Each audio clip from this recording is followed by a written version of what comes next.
ನಮಸ್ಕಾರ ವೀಕ್ಷಕರೇ, ಈಗ ತಾನೇ ಬಂದಂತ ಸುದ್ದಿ. ರಾಜ್ಯದ ಗೃಹಲಕ್ಷ್ಮಿ ಫಲಾನುಭವಿಗಳಿಗೆ ಸಿಹಿ ಸುದ್ದಿ ಗೆಳೆಯರೆ. ಹೌದು ಗೆಳೆಯರೆ, ಇನ್ಮೇಲೆ 4 ದಿನಗಳಲ್ಲಿ ನಿಮ್ಮ ಖಾತೆಗೆ ಬರಲಿದೆ 2,000 ರೂಪಾಯಿ ಹಣ ಬಾಕಿ. ಮತ್ತು ರಾಜ್ಯದ ರೈತರಿಗೆ ಗುಡ್ ನ್ಯೂಸ್ ಗೆಳೆಯರೆ. 6 ಜಿಲ್ಲೆಗಳಲ್ಲಿ ತೋಟಗಾರಿಕೆ ಕಿಸಾನ್ ಮಾಲ್ಗಳು ಸ್ಥಾಪನೆ. ಹಾಗೆಯೇ ರಾಜ್ಯದಲ್ಲಿ ಪೆಟ್ರೋಲ್ ಮತ್ತು ಡೀಸೆಲ್ ಹೊಸ ರೂಲ್ಸ್, ಬಂಕ್ಗಳಲ್ಲಿ ಕಟ್ಟುನಿಟ್ಟಾದಂತಹ ಸೂಚನೆ. ಮತ್ತು ಸಾರಿಗೆ ನೌಕರರಿಗೆ ಒಂದು ಗುಡ್ ನ್ಯೂಸ್. ಹೌದು ಗೆಳೆಯರೆ, 12.5% ಸಂಬಳ ವೇತನ ಮಾಡಿ ರಾಜ್ಯ ಸರ್ಕಾರದ ಆದೇಶ. ಹಾಗೆಯೇ ರಾಜ್ಯದ ಜನತೆಗೆ ಮತ್ತೊಂದು ಗುಡ್ ನ್ಯೂಸ್ ಏನೆಂದರೆ, ಇನ್ಮೇಲೆ ಆನ್ಲೈನ್ನಲ್ಲೇ ಸಿಗಲಿದೆ ನಮೂನೆ 11A ಮತ್ತು 11B ದಾಖಲೆ. ಗೆಳೆಯರೆ, ತಾವು ನಮ್ಮ ಚಾನೆಲ್ಗೆ ಮೊದಲು ಬಾರಿ ಭೇಟಿ ನೀಡ್ತಾ ಇದ್ರೆ ದಯವಿಟ್ಟು ಸಬ್ಸ್ಕ್ರೈಬ್ ಮಾಡಿ, ಪಕ್ಕದಲ್ಲಿರುವಂಥ ಬೆಲ್ಲನ್ನು ಒತ್ತಿ ಹಾಗೂ ಲೈಕ್ ಮಾಡಿ. ಈ ಎಲ್ಲ ಮಾಹಿತಿಗಳ ವಿವರವನ್ನು ತಿಳಿಯಬೇಕಾದ್ರೆ ಗೆಳೆಯರೆ ದಯವಿಟ್ಟು ತಾವು ಸ್ಕಿಪ್ ಮಾಡದೆ ಈ ವಿಡಿಯೋವನ್ನು ಪೂರ್ತಿಯಾಗಿ ನೋಡಿ. ವೀಕ್ಷಕರೇ, ರಾಜ್ಯದ ಲಕ್ಷಾಂತರ ಮಹಿಳೆಯರು ಅತ್ಯಂತ ಕುತೂಹಲದಿಂದ ಕಾಯುತ್ತಿದ್ದ ಗೃಹಲಕ್ಷ್ಮಿ ಯೋಜನೆ ಹಣವು ಬಿಡುಗಡೆ ಬಗ್ಗೆ.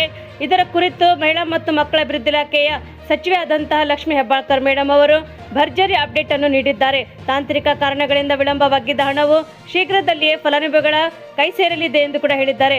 ಮಹಿಳೆಯರ ಮುಖದಲ್ಲಿ ಮಂದಹಾಸವು ಮೂಡುವಂತೆ ಮಾಡಿದ್ದಾರೆ. ಬೆಳಗಾವಿ ಜಿಲ್ಲೆಯ ಬಾಕನೂರು ತಾಲೂಕದ ಗ್ರಾಮದಲ್ಲಿ ಅವರು ಸುಪ್ರಸಿದ್ಧ ಮಹಾಲಕ್ಷ್ಮಿ ದೇವಾಲಯಕ್ಕೆ ಭೇಟಿ ನೀಡಿ ವಿಶೇಷ ಪೂಜೆ ಸಲ್ಲಿಸಿದ ನಂತರ ಮಾಧ್ಯಮಗಳೊಂದಿಗೆ ಮಾತನಾಡಿದಂಥ ಅವರು, ಸಚಿವೆ ಲಕ್ಷ್ಮಿ ಹೆಬ್ಬಾಳ್ಕರ್ ಮೇಡಮ್ ಅವರು ಗೃಹಲಕ್ಷ್ಮಿ ಯೋಜನೆಯ ಬಾಕಿ ಕಂತುಗಳು ವಿತರಣೆ ಬಗ್ಗೆ ಸ್ಪಷ್ಟನೆ ನೀಡಿದ್ದಾರೆ. 4 ದಿನಗಳಲ್ಲಿ ಮಾರ್ಚ್ ತಿಂಗಳ ಕಂತು ಕೂಡ ಜಮೆ ಆಗುವ ಸಾಧ್ಯತೆ ಇದೆ ಎಂದು ಕೂಡ ಹೇಳಿದ್ದಾರೆ. ಯಾಕೆಂದರೆ ಗೃಹಲಕ್ಷ್ಮಿ ಯೋಜನೆಯು ಅದರ ಅಡಿಯಲ್ಲಿ ಮಾರ್ಚ್ ತಿಂಗಳ ಬಾಕಿ ಹಣ ಇರುವ ಕಾರಣ 2,000 ರೂಪಾಯಿಗಳು ಕಂತು ಇನ್ನು 4 ದಿನಗಳಲ್ಲಿ ಅರ್ಹ ಮಹಿಳೆಯರ ಬ್ಯಾಂಕ್ ಖಾತೆಗೆ ನೇರವಾಗಿ ನಗದು ವರ್ಗಾವಣೆ ಮೂಲಕ ತಲುಪಲಿದೆ ಎಂದು ಕೂಡ ಹೇಳಿದ್ದಾರೆ. ಈ ಬೆನ್ನಲ್ಲೇ ಏಪ್ರಿಲ್ ತಿಂಗಳ ಕಂತನ್ನು ಕೂಡ ಮುಂದಿನ 8 ಅಥವಾ 10 ದಿನಗಳ ಒಳಗಾಗಿ ವಿತರಿಸಲು ಸರ್ಕಾರವು ಎಲ್ಲ ಸಿದ್ಧತೆಗಳನ್ನು ಮಾಡಿಕೊಂಡಿದೆ ಎಂದು ಕೂಡ ಸಚಿವೆ ಲಕ್ಷ್ಮಿ ಹೆಬ್ಬಾಳ್ಕರ್ ಮೇಡಮ್ ಅವರು ಭರವಸೆ ನೀಡಿದ್ದಾರೆ. ಹಣದ ಕೊರತೆ ಇಲ್ಲ, ಕೇವಲ ತಾಂತ್ರಿಕ ಅಡಚಣೆ ಆಗಿದೆ ಎಂದು ಕೂಡ ಹೇಳಿದ್ದಾರೆ. ಯಾಕೆಂದರೆ ರಾಜ್ಯ ಸರ್ಕಾರದಲ್ಲಿ ಹಣಕಾಸಿನ ಯಾವುದೇ ಕೊರತೆ ಇಲ್ಲ. ಚುನಾವಣೆ ಪ್ರಕ್ರಿಯೆಗಳು ಮತ್ತು ಕೆಲವು ಆಡಳಿತಾತ್ಮಕ ಬದಲಾವಣೆಗಳಿಂದಾಗಿ ಹಾಗೂ ಸರ್ವರ್ಗಳಿಂದಾಗಿ ತಾಂತ್ರಿಕ ತೊಂದರೆಗಳಿಂದಾಗಿ ವಿಳಂಬವಾಗಿದೆ ಹೊರತು ಯಾವುದೇ ಕಾರಣವೂ ಇಲ್ಲ ಎಂದು ಹೇಳಿದ್ದಾರೆ. ಮತ್ತು ಯೋಜನೆಗೆ ಅರ್ಹತೆ ಅಥವಾ ನೋಂದಣಿ ಮಾಹಿತಿ ಬಗ್ಗೆ ಗೃಹಲಕ್ಷ್ಮಿ ಯೋಜನೆಯು ಸರ್ಕಾರದ ಅತ್ಯಂತ ಪ್ರಮುಖ ಗ್ಯಾರಂಟಿಗಳಲ್ಲಿ ಒಂದಾಗಿದ್ದು ಕೆಲವು ಮಾನದಂಡಗಳ ಆಧಾರದ ಮೇಲೆ ಹಣವನ್ನು ವಿತರಿಸಲಾಗುತ್ತದೆ ಎಂದು ಕೂಡ ಹೇಳಿದ್ದಾರೆ. ಮೊದಲನೇದಾಗಿ ಆಹಾರ ಇಲಾಖೆ ನೀಡಿರುವಂತಹ ಅಂತ್ಯೋದಯ BPL ಕಾರ್ಡ್ ಮತ್ತು APL ಕಾರ್ಡ್ಗಳಲ್ಲಿ ಕುಟುಂಬದ ಯಜಮಾನಿ ಎಂದು ಗುರುತಿಸಲ್ಪಟ್ಟ ಮಹಿಳೆಯರು ಈ ಸೌಲಭ್ಯಕ್ಕೆ ಅರ್ಹರಾಗಿರುತ್ತಾರೆ ಎಂದು ಕೂಡ ತಿಳಿಸಿದ್ದಾರೆ. ಮತ್ತು ಕುಟುಂಬದ ಯಜಮಾನಿ ಹಾಗೂ ಆಕೆಯ ಪತಿಯ ಆದಾಯದ ತೆರಿಗೆ ಪಾವತಿದಾರರು ಆಗಿದ್ದರೆ ಅಂತಹವರು ಯೋಜನೆಗೆ ಅರ್ಹರಲ್ಲ ಎಂದು ಕೂಡ ಸ್ಪಷ್ಟವಾಗಿ ತಿಳಿಸಿದ್ದಾರೆ. ಮತ್ತು ಒಂದು ವೇಳೆ ಕುಟುಂಬದ ಯಜಮಾನಿ ಅಥವಾ ಆಕೆಯ ಪತಿ GST ರಿಟರ್ನ್ಸ್ ಸಲ್ಲುತ್ತಿದ್ದರೆ ಅವರು ಸಹ ಯೋಜನೆಗೆ ಸೌಲಭ್ಯ ಪಡೆಯಲು ಸಾಧ್ಯವಿಲ್ಲ ಎಂದು ಕೂಡ ತಿಳಿಸಿದ್ದಾರೆ. ಈಗಾಗಲೇ ನೋಂದಣಿ ಮಾಡಿಕೊಂಡಿರುವಂಥವರು ಈ ಮಹಿಳೆಯರಿಗೆ ಬಾಕಿ ಇರುವ ಹಣವು ಹಂತವಾಗಿ ನೇರವಾಗಿ ಅವರ ಬ್ಯಾಂಕ್ ಖಾತೆಗಳಿಗೆ ಜಮಾ ಆಗಲಿದೆ ಎಂದು ಕೂಡ ತಿಳಿಸಿದ್ದಾರೆ. ಇದರಿಂದಾಗಿ ಆರ್ಥಿಕವಾಗಿ ಸಂಕಷ್ಟದಲ್ಲಿರುವಂತಹ ಮಹಿಳೆಯರಿಗೆ ದೊಡ್ಡ ಮಟ್ಟದ ಆಶ್ರಯ ಸಿಗಲಿದೆ ಎಂದು ಹೇಳಲಾಗುತ್ತಿದೆ. ವೀಕ್ಷಕರೇ, ಮತ್ತೊಂದು ಗುಡ್ ನ್ಯೂಸ್ ಏನೆಂದರೆ, ಕರ್ನಾಟಕ ಸರ್ಕಾರದ ತೋಟಗಾರಿಕೆ ಇಲಾಖೆಯು ರೈತರ ಆದಾಯ ಹೆಚ್ಚಿಸಲು ಮತ್ತು ಕೃಷಿ ಚಟುವಟಿಕೆಗಳನ್ನು ಸುಲಭಗೊಳಿಸಲು ಮಹತ್ವದ ಹೆಜ್ಜೆ ಇಟ್ಟಿದೆ ಎಂದು ಹೇಳಬಹುದಾಗಿದೆ. ಯಾಕೆಂದರೆ ಬಿತ್ತನೆ ಬೀಜದಿಂದ ಹಿಡಿದು ಮಾರುಕಟ್ಟೆ ಸೌಲಭ್ಯದವರೆಗೆ ಎಲ್ಲವನ್ನು ಒಂದೇ ಸೂರಿನಡಿ ಒದಗಿಸುವ ತೋಟಗಾರಿಕೆ ಕಿಸಾನ್ ಮಾಲ್ಗಳನ್ನು ಈಗ ರಾಜ್ಯದಲ್ಲಿ ಪ್ರಮುಖ ಜಿಲ್ಲೆಗಳಲ್ಲಿ ಕಾರ್ಯಾರಂಭ ಮಾಡಿದೆ ಎಂದು ಕೂಡ ಹೇಳಬಹುದು.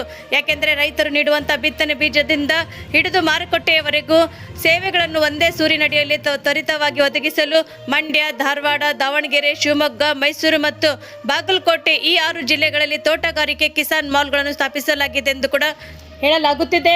ಮತ್ತು ಬೇಳೆಗಾರರ ಅನುಕೂಲಕ್ಕಾಗಿ 14,000 ಮೆಟ್ರಿಕ್ ಟನ್ ಸಾಮರ್ಥ್ಯದ 6 ಶೀತಲ ಘಟಕಗಳನ್ನು ನಿರ್ಮಿಸಲಾಗುತ್ತಿದೆ. ತೋಟಗಾರಿಕೆ ಬೆಳೆಗಾರರ ಸಬಲೀಕರಣಕ್ಕಾಗಿ ಕರ್ನಾಟಕ ಸರ್ಕಾರವು ಬಿತ್ತನೆಯಿಂದ ಮಾರುಕಟ್ಟೆಯವರೆಗೆ ಸಮಗ್ರ ಬೆಂಬಲ ನೀಡುವ ತೋಟಗಾರಿಕೆ ಕಿಸಾನ್ ಮಾಲ್ ಯೋಜನೆಯನ್ನು ಅನುಷ್ಠಾನಕ್ಕೆಗೊಳಿಸಿದೆ ಎಂದು ಕೂಡ ಹೇಳಲಾಗುತ್ತಿದೆ. ಮತ್ತು ರೈತರು ತಾಂತ್ರಿಕ ಸಲಹೆ ಮತ್ತು ಪರಿಕರಗಳನ್ನು ಸಹ ಒದಗಿಸಲು 6 ಜಿಲ್ಲೆಗಳಲ್ಲಿ ಮಾಲ್ಗಳನ್ನು ಗುರುತಿಸಲಾಗುತ್ತಿದೆ. ಆ 6 ಜಿಲ್ಲೆಗಳು ಯಾವೆಂದರೆ ಮಂಡ್ಯ, ಮದ್ದೂರು, ಧಾರವಾಡ, ದಾವಣಗೆರೆ, ಶಿವಮೊಗ್ಗ, ಮೈಸೂರು ಮತ್ತು ಬಾಗಲಕೋಟೆ. ಒಂದೇ ಸೂರಿನಡಿಯಲ್ಲಿ ಸಿಗುವಂಥ ಸೇವೆಗಳು ಕಿಸಾನ್ ಮಾಲ್ಗಳು ರೈತರಿಗೆ ಕೇವಲ ಅಂಗಡಿಗಳಷ್ಟೇ ಆಗದೆ ಸಮಗ್ರ ಸೇವಾ ಕೇಂದ್ರಗಳಾಗಿ ಕಾರ್ಯನಿರ್ವಹಿಸುತ್ತದೆ.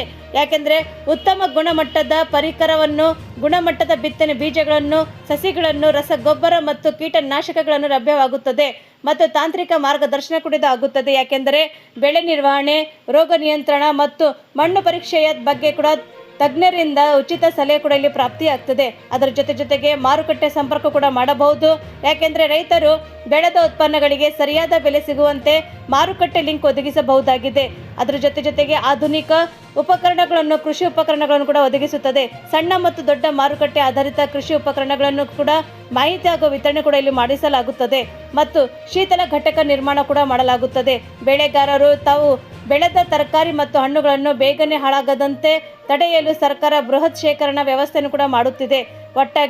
ಒಟ್ಟು ಸಾಮರ್ಥ್ಯ 14 ಮೆಟ್ರಿಕ್ ಟನ್ ಇದು ಘಟಕವಾಗಿರ್ತದೆ ಮತ್ತು ಘಟಕ ಸಂಖ್ಯೆ 6 ಅತ್ಯಾಧುನಿಕ ಶೀತಲ ಘಟಕವಾಗಿರ್ತದೆ.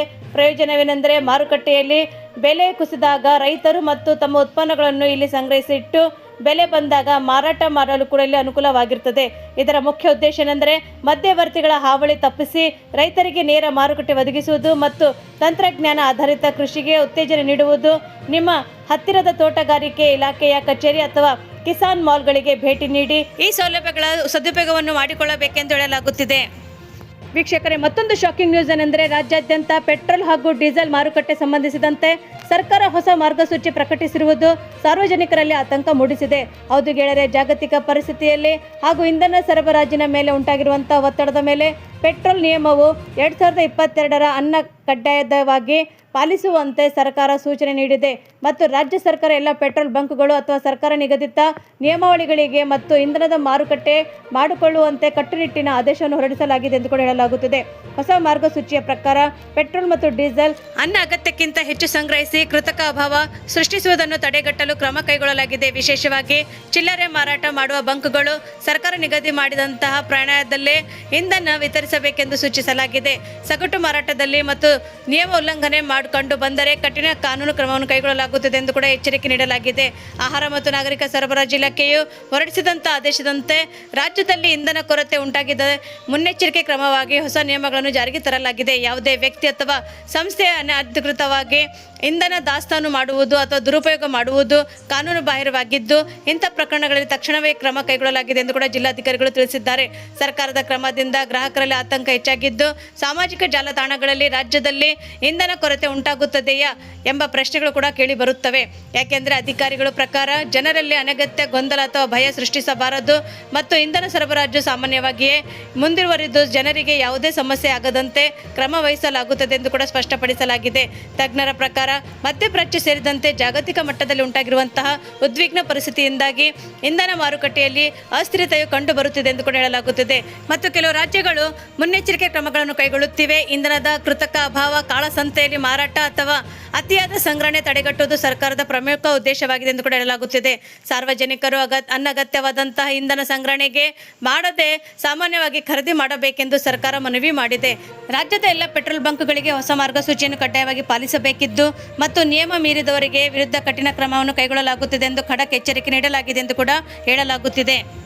ಗೆಳೆಯರೆ, ಮತ್ತೊಂದು ಮಹತ್ವದ ಮಾಹಿತಿ ಏನೆಂದರೆ ದೀರ್ಘಕಾಲದ ಬೇಡಿಕೆಯಾಗಿದ್ದಂಥ ವೇತನ ಪರಿಷ್ಕರಣೆ ಸಂಬಂಧಿಸಿದಂತೆ ರಾಜ್ಯ ಸಾರಿಗೆ ನೌಕರರಿಗೆ ಸರ್ಕಾರವು ಸಿಹಿ ಸುದ್ದಿಯೊಂದನ್ನು ನೀಡಿದೆ. ಸಾರಿಗೆ ನಿಯಮಗಳ ನೌಕರರ ಮೂಲ ವೇತನವನ್ನು 12.5% ಹೆಚ್ಚಳ ಮಾಡಿ ಸರ್ಕಾರ ಆದೇಶ ಹೊರಡಿಸಿದೆ. ಈ ನಿರ್ಧಾರವು ಕೆಎಸ್ಆರ್ಟಿಸಿ ಮತ್ತು ಬಿಎಂಟಿಸಿ ಮತ್ತು NWKSRTC ಮತ್ತು KKSRTC ನಿಯಮಗಳ ಲಕ್ಷಾಂತರ ನೌಕರರಿಗೆ ಮುಖದಲ್ಲಿ ಮಂದಹಾಸವನ್ನು ಮೂಡಿಸಿದೆ ಎಂದು ಕೂಡ ಹೇಳಲಾಗುತ್ತಿದೆ. ಕಳೆದ ಕೆಲವು ವರ್ಷಗಳಿಂದ ಸಾರಿಗೆ ನೌಕರರು ವೇತನ ಹೆಚ್ಚಳಕ್ಕಾಗಿ ನಿರಂತರವಾಗಿ ಒತ್ತಾಯಿಸುತ್ತಿದ್ದರು. ಜೀವನಾವಶ್ಯಕವಾದಂತಹ ವಸ್ತುಗಳ ಬೆಲೆ ಏರಿಕೆ ಹಾಗೂ ಆರ್ಥಿಕ ಸಂಕಷ್ಟದ ಹಿನ್ನೆಲೆಯಲ್ಲಿ ಈ ವೇತನ ಹೆಚ್ಚಳವು ಅತ್ಯಗತ್ಯವಾಗಿತ್ತು.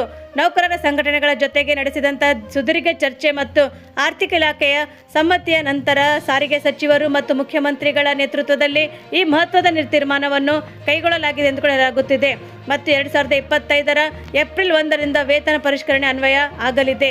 ಈ ವೇತನ ಹೆಚ್ಚಳದಿಂದಾಗಿ ಸರ್ಕಾರದ ಬೊಕ್ಕಸಕ್ಕೆ ಕೋಟ್ಯಾಂತರ ರೂಪಾಯಿಗಳು ಹೆಚ್ಚುವರಿ ಹೊರೆ ಬೀಳಲಿದೆ. ಆದರೂ ಸಹ ಸಾರಿಗೆ ಸಂಸ್ಥೆಯನ್ನು ನಂಬಿರುವಂತಹ ಕಾರ್ಮಿಕರಿಗೆ ಹಿತದೃಷ್ಟಿಯಿಂದ ಸರ್ಕಾರ ಈ ದಿಟ್ಟ ಹೆಜ್ಜೆ ಇಟ್ಟಿದೆ ಎಂದು ಕೂಡ ಹೇಳಲಾಗುತ್ತಿದೆ. ಈ ನಿರ್ಧಾರವನ್ನು ಸ್ವಾಗತಿಸಿರುವಂತಹ ವಿವಿಧ ಸಾರಿಗೆ ಸಂಘಟನೆಗಳು ಇದು ಸಾರಿಗೆ ನೌಕರರ ಸಂಘಟಿತ ಹೋರಾಟಕ್ಕೆ ಸಂದ ಜಯ ಎಂದು ಬಣ್ಣಿಸಿವೆ ಎಂದು ಕೂಡ ಹೇಳಲಾಗುತ್ತಿದೆ. ವೀಕ್ಷಕರೇ, ಮತ್ತೊಂದು ವಿಶೇಷ ಮಾಹಿತಿ ಏನೆಂದರೆ ರಾಜ್ಯದ ಗ್ರಾಮೀಣ ಭಾಗದ ನಾಗರಿಕರು ತಮ್ಮ ಆಸ್ತಿಯನ್ನು ದಾಖಲೆಗಳನ್ನು ಸುಲಭವಾಗಿ ಪಡೆಯಲು ಗ್ರಾಮೀಣಾಭಿವೃದ್ಧಿ ಮತ್ತು ಪಂಚಾಯತ್ ರಾಜ್ ಇಲಾಖೆಯು ವಿಶೇಷ ಇ ಸ್ವತ್ತು ಅಭಿಯಾನಕ್ಕೆ ಚಾಲನೆ ನೀಡಿದೆ. ಈ ಯೋಜನೆಯ ಮೂಲಕ ಸಾರ್ವಜನಿಕರು ಇನ್ಮುಂದೆ ಕಚೇರಿಗಳಿಗೆ ಅಲೆಯುವುದು ಅಗತ್ಯವಿಲ್ಲವೆಂದು ಕೂಡ ಹೇಳಲಾಗಿದೆ. ಮನೆಯಲ್ಲಿ ಕುಳಿತು ತಮ್ಮ ಆಸ್ತಿಯ ಡಿಜಿಟಲ್ ಪ್ರಮಾಣ ಪತ್ರಗಳನ್ನು ಪಡೆಯಬಹುದಾಗಿದೆ. ಹಾಗಾದರೆ ಅರ್ಜಿ ಹೇಗೆ ಸಲ್ಲಿಸಬೇಕೆಂದು ತಿಳಿದುಕೊಳ್ಳೋಣ. ಸಾರ್ವಜನಿಕರ ಅನುಕೂಲಕ್ಕಾಗಿ ಇಲಾಖೆಯು ವಿವಿಧ ಮಾರ್ಗಗಳ ಮೂಲಕ ಅರ್ಜಿ ಸಲ್ಲಿಸಲು ಅವಕಾಶ ಕಲ್ಪಿಸಿದೆ. ಆನ್ಲೈನ್ ಮೂಲಕ ಅರ್ಜಿ ಹೇಗೆ ಸಲ್ಲಿಸಬೇಕೆಂದರೆ ಜನರು ತಮ್ಮ ಮನೆಯಲ್ಲಿಯೇ ಅಧಿಕೃತ ಪೋರ್ಟಲ್ ಮೂಲಕ ಅರ್ಜಿಯನ್ನು ಸಲ್ಲಿಸಿ ಡಿಜಿಟಲ್ ಪ್ರಮಾಣ ಪತ್ರವನ್ನು ಪಡೆಯಬಹುದಾಗಿದೆ. ಸೇವಾ ಕೇಂದ್ರಗಳು ಯಾವ್ಯಾವೆಂದರೆ ನಿಮ್ಮ ಹತ್ತಿರದ ಬಾಪೂಜಿ ಸೇವಾ ಕೇಂದ್ರಕ್ಕೆ ಅಥವಾ ಗ್ರಾಮ್ 1, ಕರ್ನಾಟಕ 1 ಅಥವಾ ಬೆಂಗಳೂರು 1 ಕೇಂದ್ರಗಳಲ್ಲಿ ಕೂಡ ಅರ್ಜಿ ಸಲ್ಲಿಸಬಹುದು. ಇದು ಅವಕಾಶ ಕೊಡಲಾಗಿದೆ ಎಂದು ಕೂಡ ಹೇಳಲಾಗುತ್ತಿದೆ. ಉಚಿತ ಸೇವೆಗಳು ಹೇಗೆಂದರೆ ಈ ಅಭಿಯಾನದ ಅಡಿಯಲ್ಲಿ ಆಸ್ತಿಗೆ ಸಂಬಂಧಿಸಿದಂಥ ಪ್ರಮುಖ ದಾಖಲೆಗಳಾದ ನಮೂನೆ 11A ಮತ್ತು ನಮೂನೆ 11B ಇವುಗಳನ್ನು ಯಾವುದೇ ಶುಲ್ಕವಿಲ್ಲದೆ ಉಚಿತವಾಗಿ ಪಡೆಯಲು ಸಾರ್ವಜನಿಕರಿಗೆ ಅವಕಾಶ ನೀಡಲಾಗಿದೆ ಕೂಡ ಹೇಳಲಾಗುತ್ತಿದೆ. ಹಾಗಾದರೆ ಸಾರ್ವಜನಿಕವಾಗಿ ಸಹಾಯವಾಣಿ ಕೂಡ ಇದಕ್ಕೆ ಕೊಡಲಾಗಿದೆ. ಈ ಸ್ವತ್ತು ಪ್ರಕ್ರಿಯೆಗೆ ಸಂಬಂಧಿಸಿದಂತೆ ಸಾರ್ವಜನಿಕರಲ್ಲಿ ಯಾವುದೇ ಗೊಂದಲವಿದ್ದರೆ ಅಥವಾ ತಾಂತ್ರಿಕ ಸಮಸ್ಯೆಗಳಿದ್ದರೆ ತಕ್ಷಣ ಪರಿಹಾರಕ್ಕಾಗಿ ಕಂಡುಕೊಳ್ಳಲು ಇಲಾಖೆಯು ಸಹಾಯವಾಣಿಯನ್ನು ತೆರೆದಿದೆ. ಈ ಸ್ವತ್ತು ಸಹಾಯವಾಣಿ ಸಂಖ್ಯೆಯಾಗಿದೆ 9484760000. ಗ್ರಾಮೀಣ ಭಾಗದ ಆಸ್ತಿಯ ಮಾಲೀಕರು ಈ ಅಭಿಯಾನದ ಸದುಪಯೋಗ ಪಡಿಸಿಕೊಳ್ಳುವಂತೆ ಇಲಾಖೆಯು ಪ್ರಕಟಣೆಯಲ್ಲಿ ತಿಳಿಸಿದೆ ಎಂದು ಕೂಡ ಹೇಳಲಾಗುತ್ತಿದೆ.